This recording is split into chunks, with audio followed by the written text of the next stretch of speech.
নমস্কাৰ হাতৰিকল স্বাগতম জনাইছোঁ আপোনালোকক এণ্টাৰটেইনমেণ্ট প্লাছ লাৰ্ণিং ইউটিউব চেনেলৰ অন্য এটা ভিডিঅ'লৈ আজিৰ এই ভিডিঅ'টিত ক্লাছ 6ৰ ইংলিছ ছাবজেক্টৰ 4th ইউনিট টেষ্টৰ MCQ কুৱেশ্যনসমূহ আলোচনা কৰা হৈছে তেন্তে আহক পলম নকৰি আজিৰ ভিডিঅ'টো আৰম্ভ কৰোঁ কুৱেশ্যন নম্বৰ 1 ভোগেশ্বৰীৰ ফুকননি ৱাজ ইয়াৰ কাৰেক্ট এনচাৰটো হ'ব option 3 freedom fighter and martyr then question number 2 Bhogeshwari Phukononi lives a peaceful life till she reached her. A question to correct answer to option B late 50s. Question number 3. The Quit India movement started under the leadership of. The correct answer is option 2 Mahatma Gandhi. Mahatma Gandhiৰ নেতৃত্বত ভাৰতীয় আন্দোলন আৰম্ভ হৈছিল Question number 4. Bhogeshwari Phukononi died on. Your correct answer to hobo option 1 September 20, 1942. Okay, next question.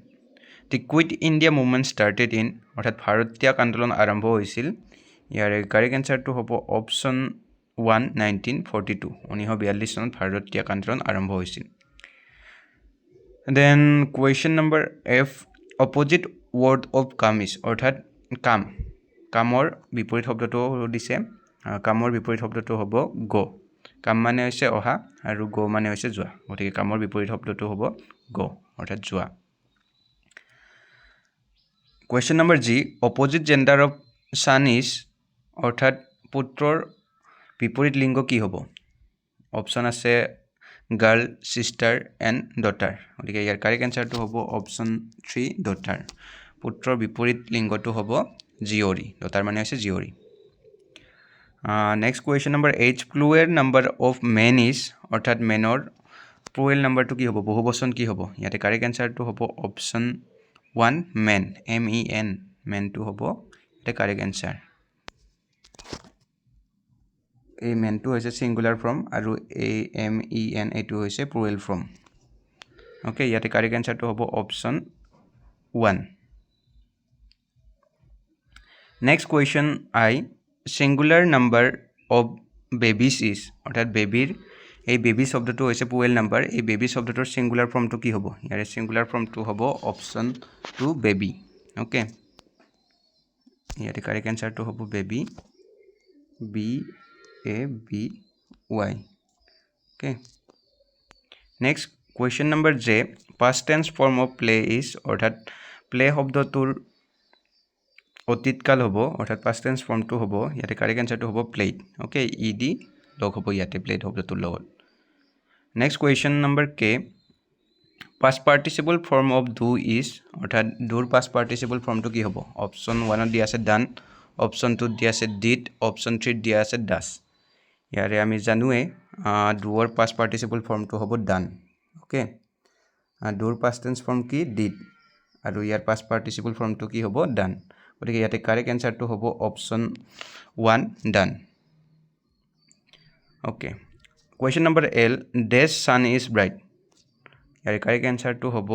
Option 3 D the sun is bright okay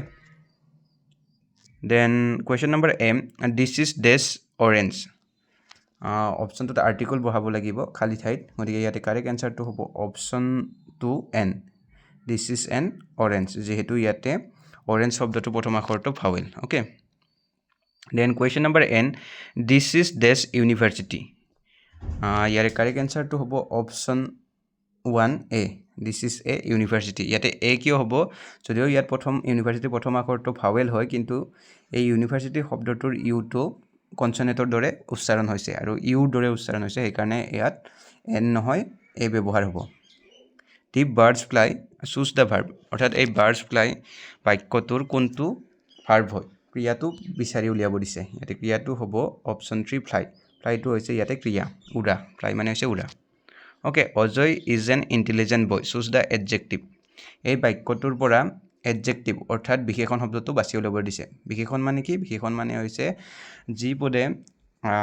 বিশেষ্য পদৰ দক গুণ বা অৱস্থা পৰিমাণ বুজায় তাকে কি বুলি কোৱা হয় বিশেষণ পদ বুলি কোৱা হয় আৰু ইয়াতে বিশেষণ পদ হ'ব ইন্টেলিজেন্ট শব্দটো ইন্টেলিজেন্ট মানে কি বুদ্ধিয়ক গতিকে বুদ্ধিয়কটো হৈছে 10 গুণ বুজোৱা এটা শব্দ গতিকে এইটো হৈছে বিশেষণ শব্দ গতিকে এনসাৰটো হ'ব option 3 intelligent next there is dash milk in the glass ইয়াৰ কাৰেক্ট এনসাৰটো হ'ব অপচন 2 লিটিল অপচন 2 লিটিলটো হ'ব ইয়াতে কাৰেক্ট এনসাৰ যেহেতুকে আমি গাখীৰটোক এটা দুটাকে হিসাব কৰিব নোৱাৰো গতিকে ইয়াতে লিটিল ব্যৱহাৰ হ'ব next question number are there are dash girls in the class ইয়াৰ কাৰেক্ট এনসাৰটো হ'ব option 1 few there are few girls in the class যেহেতু আমি ছোৱালীবিলাকক এটা দুটাকে হিসাব কৰিব পাৰো গতিকে ইয়াতে ফিউ ব্যৱহাৰ হ'ব খালি ঠাইত choose the correct interrogative option you are writing a letter ইয়াৰ কাৰেক্ট এনসাৰটো হ'ব option 2 are you writing a letter যেহেতু আৰ আছে ইয়াতে প্ৰথম বাক্যটোত আৰটো গতিকে আগলৈ আহিব বি ভাৰ্বৰ ফৰ্ম আৰটো আছে গতিকে এইটো আগলৈ আহিব আহিলে এনেকুৱা ধৰণৰ হ'ব এনসাৰটো গতিকে অপচন 2 টো কাৰেক্ট এনসাৰ হ'ব then question number 3 choose the correct negative option we play football এই বাক্যটোৰ নিগেটিভ ফৰ্মটো বাছি উলিয়াব দিছে আৰু বাছি উলিয়ালে ইয়াত কাৰেক্ট এনসাৰটো হ'ব we do not play football MCQ ইমান কেইটাই আছিলে বাকি তোমালোকক 2 নম্বৰত কোৱেশ্চনটো তোমালোকক the mountain and the squirrel কবিতাটোৰ 8 লাইন মুখস্থ লিখিব দিছে তাৰ পিছত মাউণ্টেনে স্কুৱেৰেলটো কিয় লিটিল প্ৰিক বুলি কৈছিলে তাৰ এনসাৰটো সুধিছে তাৰ পিছত 4 নম্বৰ কোৱেশ্চনটো তোমালোকৰ মাউণ্টেন আৰু স্কুৱেৰেলৰ মাজত কি ডিফাৰেন্স আছে হেতু লিখিব দিছে তাৰ পিছত ফৰ্মাৰজনে লেটাৰজনক কিয় লিটিল প্ৰিক বুলি কৈছিলে আৰু ইয়াত ফৰ্মাৰজন কোন আৰু লেটাৰজন কোন হেতু সুধিছে তাৰ পিছত এপ্ৰোপ্ৰিয়েট নেমটো সুধিছে আমাক হু টিচেছ আছ ইন স্কুল আমাক স্কুলত কোনে শিকায় অৰ্থাৎ এটা শব্দত প্ৰকাশ কৰিব দিছে কিবিলাক সহজ কোৱেশ্চন এনসাৰ তোমালোকে নিশ্চয় পাৰিবা আজিৰ ভিডিঅ'টোত ইমানখিনিয়ে till then tata bye bye